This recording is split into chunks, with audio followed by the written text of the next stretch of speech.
everybody and welcome to the latest blossom crochet tutorial. First and foremost, if you don't follow my channel already, then make sure you hit that subscribe button now and also press the little bell reminder so that you will get a notification every time a new video goes live.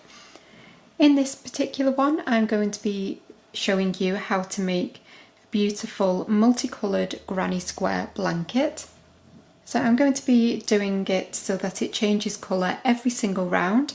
This is a request that I've had numerous times now, so I thought it was about time I got round to doing it.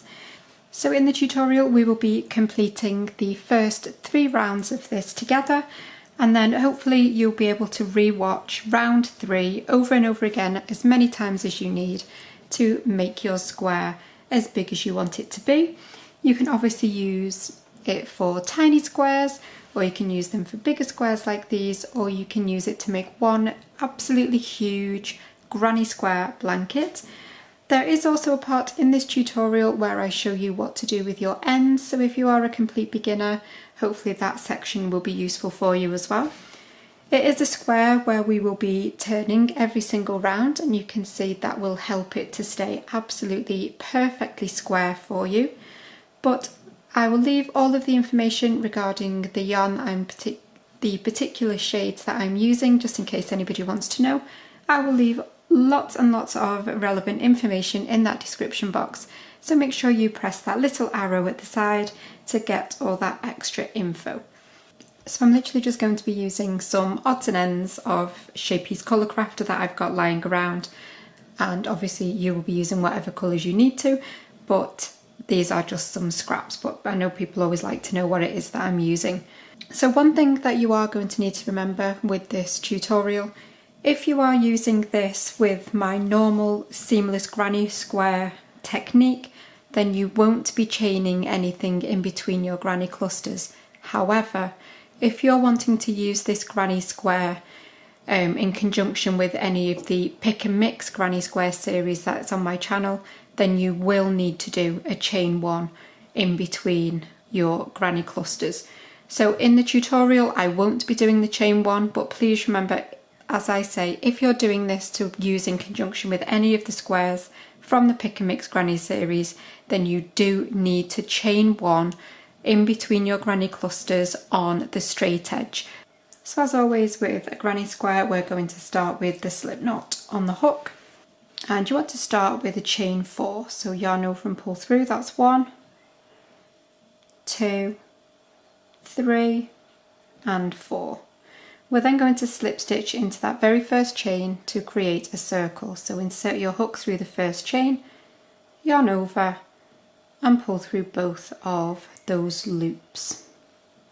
And as always, we've got that lovely little centre circle to work into. We're going to chain 2. And that is going to count as our first treble. Now please remember, I am working in UK terminology here, so in the US that is your double crochet.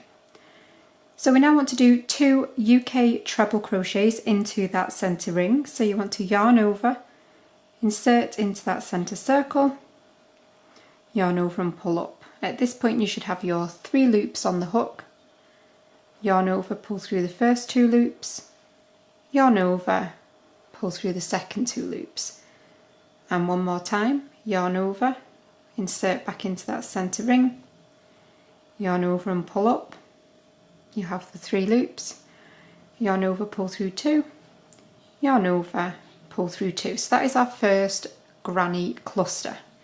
To create a corner you want to chain 2, and then back into that centre ring. Now you're going to do another granny cluster. So you're going to do 3 trebles. So yarn over, and then yarn over, pull through 2, yarn over, pull through 2, and 2 more.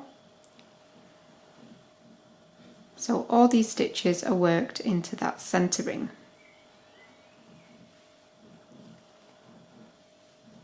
So that's our 3 trebles, so that's our next granny cluster. Again, create the corner with a chain 2. And you're going to do that 2 more times, so you want 2 more granny clusters. So yarn over again and complete your 3 trebles. So you can always pause if you need to to keep up. That's 2 and 3. Chain 2 for that corner, and then you want one final granny cluster. So 3 trebles once more. 1, 2 and 3. Now you must always remember to create your final corner, so you want to do a chain 2 again, and then you're going to slip stitch to the top of that beginning chain 2. So you can see we've got 1, 2 stitches, so you want to insert your hook through that top stitch and slip stitch, so yarn over and pull through both. So this tutorial we're obviously going to be changing colour every single round, so you want to do a chain 1 and snip off and just pull that hook out, taking the tail with you.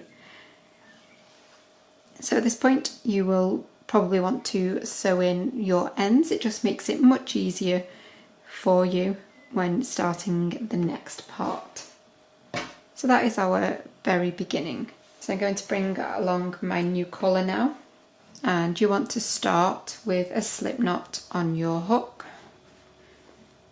because we're going to start with a standing treble crochet.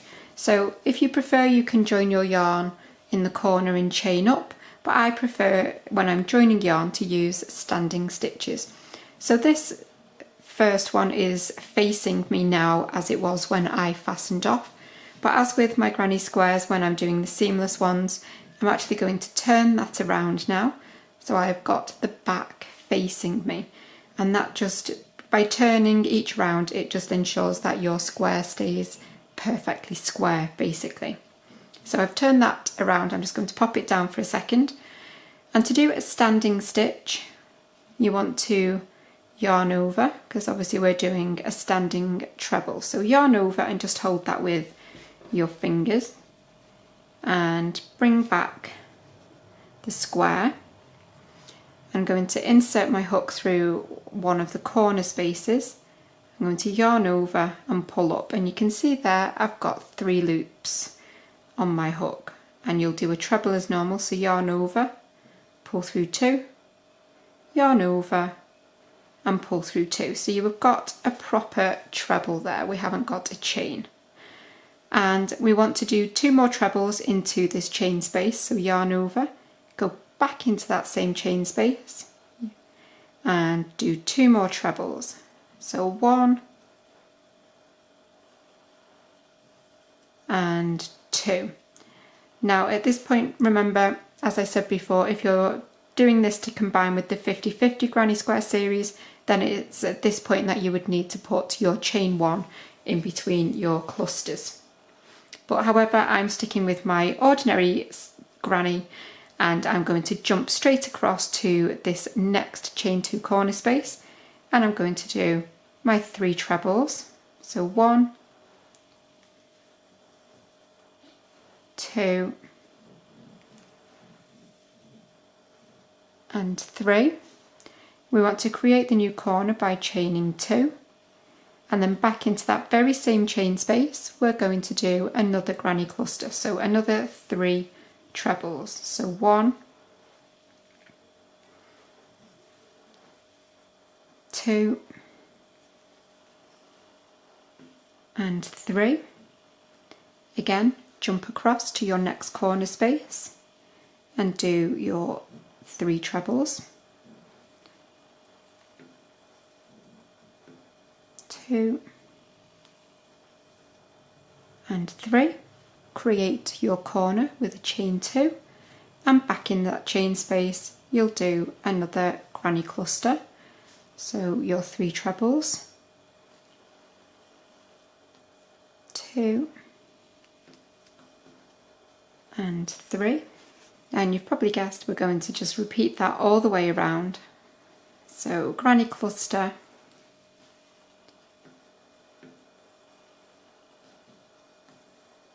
chain 2, oops, and granny cluster all in the corner spaces.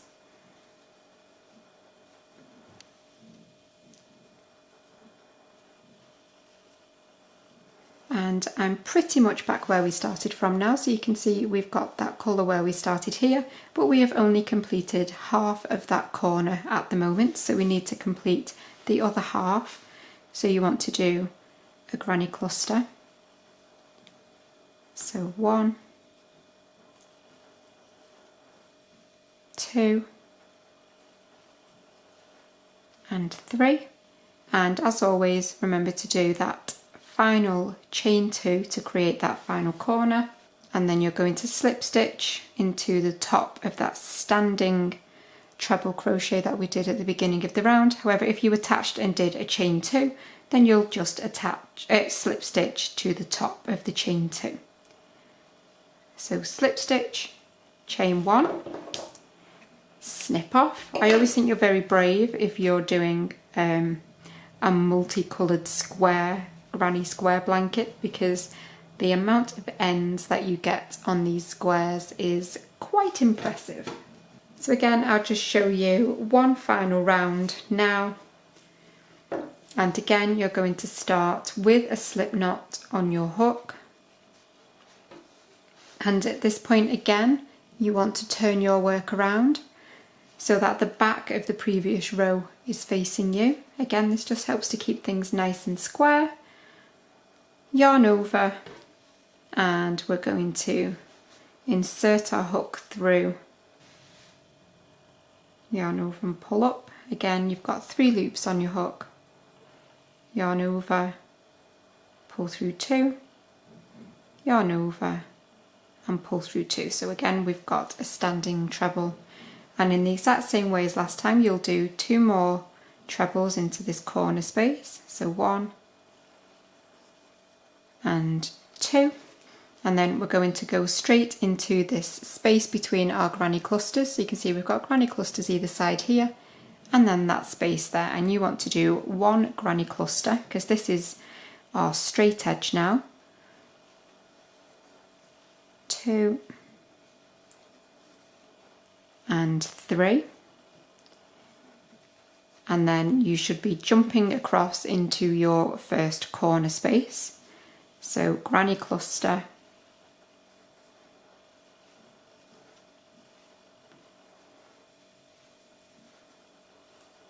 chain 2 and granny cluster back into that same chain space,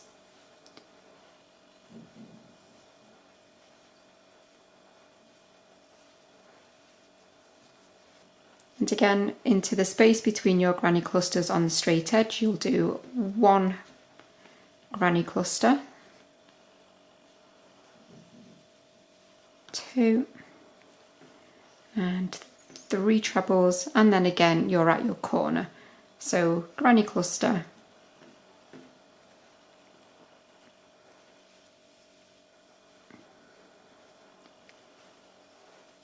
3, chain 2 and granny cluster back into that same space. So you should be able to now, if you need to, rewind or pause and work the rest of the way around your square.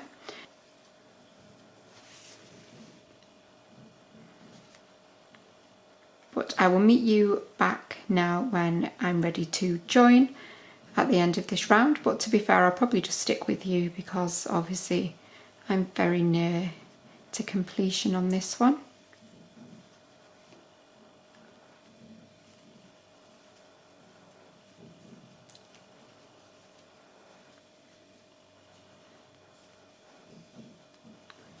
So again, as with the previous row, we have got 1/2 of that corner complete.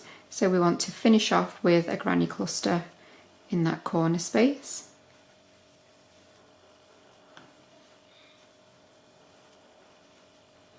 You're going to chain 2, never forget that, and then slip stitch to close in the top of that very first stitch. Chain 1, snip off and pull that through. So you can use that now over and over again to create small squares, big squares, or even just one huge, massive granny square blanket where you would change colour every round. So I really do hope that that tutorial has been helpful for you. I'm just going to grab my darning needle now and I'm going to weave in a few of these ends. Okay, so I'll just weave in a couple of these now so that you know exactly what to do if you're an absolute beginner. So I've threaded up obviously my centre one first of all, and I'm just going to follow the direction round of the centre ring. So I'm going to go underneath the base of those trebles, and again on this side, and one final time. I'm going to give that a little tug, it just closes up that centre circle a little bit, and snip off. And then I will go to this next one.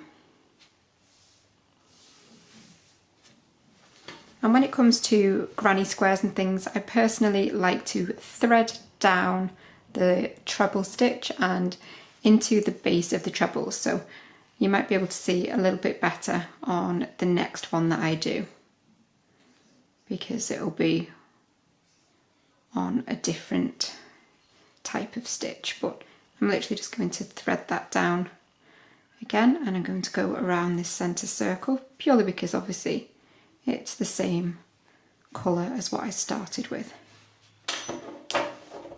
and snip off. To be fair, you'll probably spend just as long weaving in ends as you do actually making your squares. And so this one I might be able to show you a little bit better what I mean about working along the base of the trebles.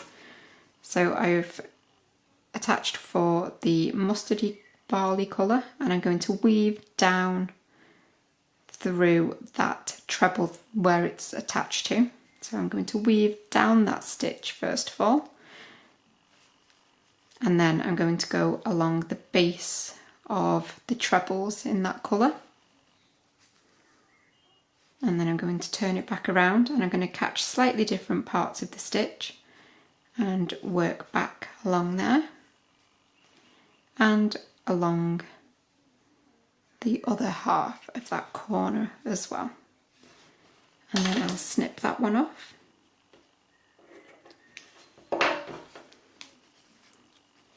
But I'm going to finish off sewing in these ends and also work up just a few more rounds